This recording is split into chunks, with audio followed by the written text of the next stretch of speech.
Hi teacher, I'm great rejoiced to be here in this opportunity. I want to show you one of the most important books for me. I'm talking about Jules Verne's book, which is called Journey to the Center of the Earth. For me, this is a great opportunity to show some aspects, some points which are really important for me. Before starting to know this book, we're going to know the biography of Jules Verne, who was the person who wrote this book. I'm going to say to you that I'm going to show this book, I'm going to present this book in a way like a YouTuber. I hope that you appreciate this presentation, and well, for this opportunity I'm going to show you now Journey to the Center of the Earth. But before this, we are going to know the Jules Verne's biography. Jules Verne, 19th century French author, is famed for such as revolutionary science fiction novels as Around the World in 80 Days and 20,000 Leagues Under the Sea. Born in Nantes, French, in 1928, Jules Verne pursued a writing career after finishing the law school. He hit his stride after meeting publisher Pierre-Jules Hetzel, who nurtured many of the works that would comprise the author's voyages extraordinaires, often referred as the father of science fiction. Verne wrote books about a variety of innovations and technological advancements years before they were practical realities, but also he died in 1905. His works continued to be published after his death, and he became the second most translated author in the world. At 1834, he was enrolled in a primary school at Saint-Coplace du Buffet. In 1847, he went to Paris to study law. Also, privately, he was planning his literary career. Journey to the Center of the Earth is its 1864 science fiction novel by Jules Verne. The story involves a German professor, Otto Lindenberg, who believed that volcanic tubes went to the center of the Earth. So he, Otto, and his guide Hans descend to the center of the Earth in the islanded volcano, encountering many adventures, including prehistoric animals and natural hazards, before eventually coming to the surface again in southern Italy at the Stromboli volcano. The genre of subterranean fiction really exists long before Jules Verne. We have to know also that this book was influenced by others, for example Edgar Rice Burroughs, but also some Pleidocidar series. So let's know the story of this book. For this opportunity, I did a summary about some chapters that I consider which are the most important chapters in this book. So I hope that you appreciate this book. Journey to the Center of the Earth tells the story of three adventurers who undertake a perilous and ill-advised expedition to the center of the Earth. On the way, the men found prehistoric animals, prehistoric monsters, and brave to the volatile condition under the Earth's surface. Otto Lindenberg discovers a manuscript that reveals the location to the center of the land. He and his nephew Axel enlist the help of a guide, Jan Hellert, who helps them explore it. Otto, Axel, and Hans travel to the Reykjavik, where they enter to the dormant volcano.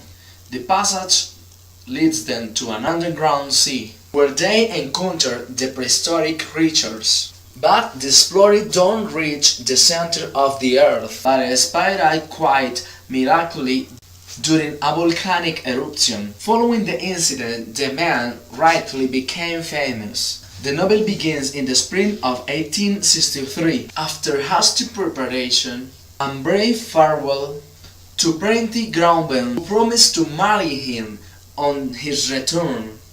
Axel set forth with Otto on the train and sea journey which brings them to the island. There they hire a reliable guide, Hans, who agrees to accompany where they went, climbing to the crater on the mountain Snailfels, identified like Saknussemm and his starting point. They began the descent. At the bottom of the volcano's chimney, they produced a long crown several gliders, lit by the natural light of quartz crystals. It was as if the spirit of underworld were lighting up the palace. So when Otto, Axel and Hans attempt to blast the way through yet another passageway, the explosive to continue their discoveries, a great champ opens up.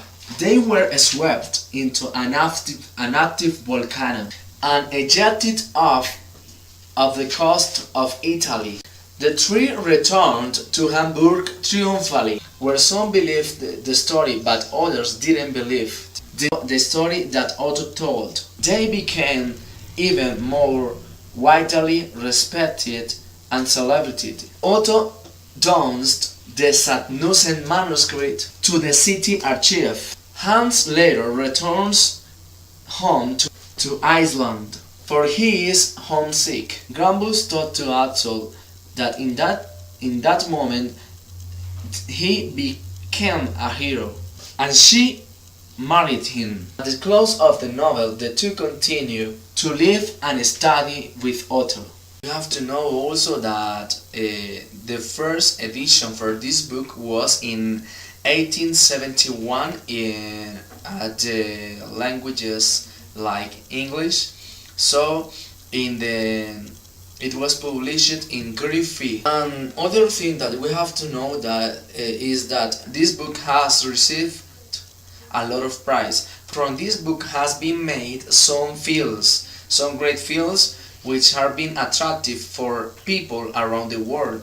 For example, the last film about this book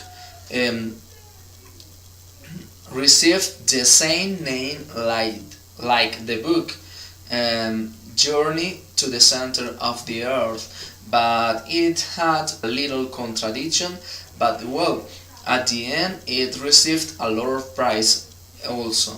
But we have to know that the books allows to us a great opportunity to know more about future, and I recommend it to you to read this book, because this book offers the opportunity to think in the future, but also Jules Verne offers to us the opportunity to know more about others' book which were written by him. Well, teacher, as you can watch in this video, I told the most important aspects for me, the most important part of this book, for example, about monsters, about everything. And why did I choose this book? This book represents for me a great opportunity for dreaming, because of I love monsters, I love science, I love journey. For example, I love journey, so it represents a great opportunity to dream. In my life to dream, and for example, to me, I would like to have an experience like the experience which was shown in this book. And for that reason, in this opportunity, I want to give thank you for this opportunity to know more about new books. But also every character represents for me like some people who are close to me, who have given to me a lot of things which are appreciated by me. For example, I know that in the book are known some analyses, but for me it's a great opportunity to know more about experiments, about dreaming, about everything. Well, this book shows us the opportunity to dream in a huge manner, in a huge quantity of ways, because we can think that our world is great, and in the center of the earth we can find like a static panorama. So I would like to think that in the center of the earth there are a lot there are another world which is waiting for us. I want to give you thank you for this opportunity and see you soon. Bye, teacher.